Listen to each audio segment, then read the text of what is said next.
अस्सलाम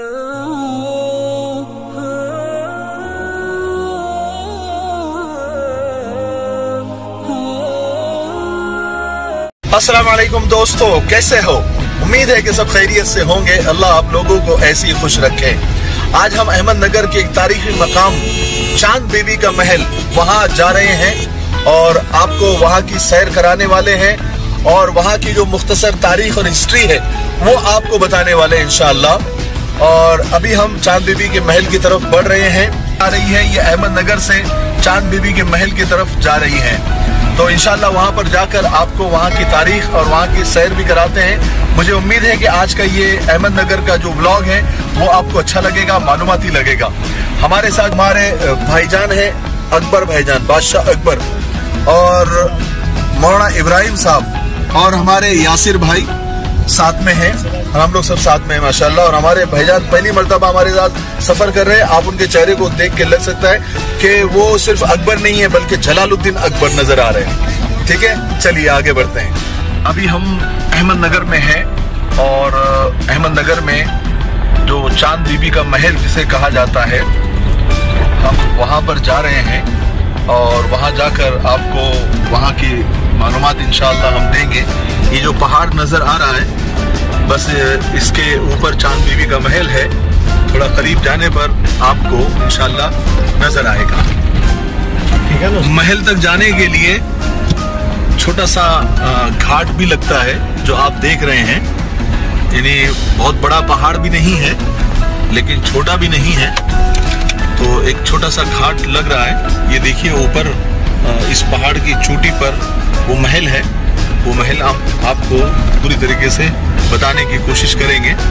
हालांकि चूंकि ये अहमदनगर जिला है और शहर से थोड़ा दूर है ये और इतना मेंटेन नहीं है, इसलिए ज्यादा लोग तो कभी, मैं हालांकि 2-4 मरतबा यहाँ पर आया लेकिन कभी ऐसे बहुत लोग यहाँ नजर नहीं आए।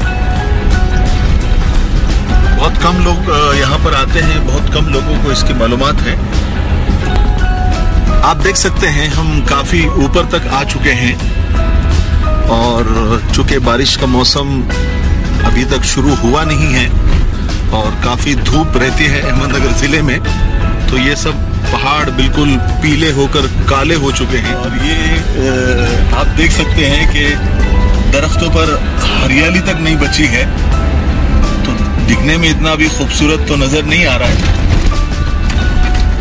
ये देखिए, हालांकि बारिश में काफी यहाँ हरियाली रहती है लेकिन अब चूंकि बारिश अभी शुरू होने वाली है, देखते हैं अभी ऊपर जाकर। करीब आ चुके हैं हम और आप देख रहे हैं कि चारों तरफ दरख्तों का बिल्कुल एक समंदर है लेकिन सब सूखे हैं। बस कुछ दरख्तों पर कुछ पत्ते हैं जो अपने आखिरी सांसें ले रहे हैं, बाकी कुछ दरख्त सकरात में हैं। अभी आपको चांद बीबी का महल नजर आएगा। हाँ, ये देखिए, ये जो सामने जो काले पत्थरों से बना हुआ है इसे चांद बीबी का महल कहते हैं।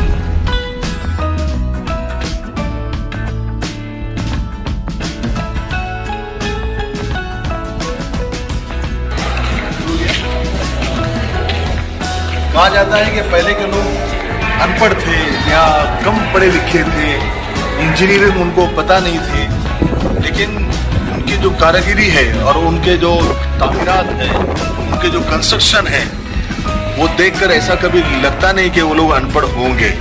हाँ, अलग बात है कि उस वक्त कंप्यूटर नहीं थे, लैपटॉप नहीं थे, मोबाइल नहीं थे या कोई ऐसा उनके पास वसाइल नहीं थे, लेकिन दिमाग आला थे, विजन उनके बड़े बड़े होते थे, मकसद उनके बड़े बड़े होते थे। तो उनके मकबरे भी बड़े बड़े बनाए गए, महलात भी बड़े बड़े बनाए गए, किले भी बड़े बड़े बनाए गए और ऐसे बनाए गए कि आज के इंजीनियर भी उसको देखकर हैरत ज़दा है।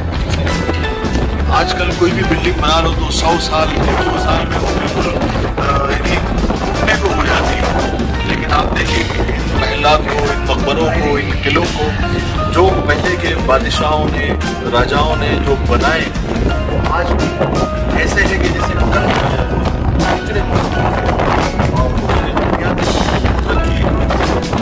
सामान नहीं इस्तेमाल करते थे, फ्रॉड ज़्यादा होते नहीं थे, चोरियाँ नहीं होती थी, अपना काम ईमानदारी से किया जाता था, इसलिए वो इमारतें आज भी खड़ी हैं। आज तो जो है हर चीज़ में लूटपाट मची हुई है, हर चीज़ में कमीशन और ठगबाजी है। तो अगर लाख रुपए की चीज़ बनानी हो तो 90,000 तो खा लिए जाते हैं और 10,000 की चीज़ बना दी जाती है, वो चंद दिन चलती है और उसके बाद ख़त्म हो जाती है। तो ये फ़र्क है आज के और कल के लोगों में। कल के लोग पढ़े लिखे कम थे लेकिन ईमानदार ज़्यादा थे। आजकल के लोग पढ़े लिखे ज़्यादा हैं लेकिन बेईमान हैं। तो इसलिए आजकल के लोगों की और आजकल के इंजीनियरों की बेईमानी नज़र आ जाती है उनकी इमारतों से, और पहले के लोगों की ईमानदारी उनके तामीरात में, उनके महलों में, उनके मकबरों में, उनके किलों में साफ नज़र आती है। आप देख सकते हैं।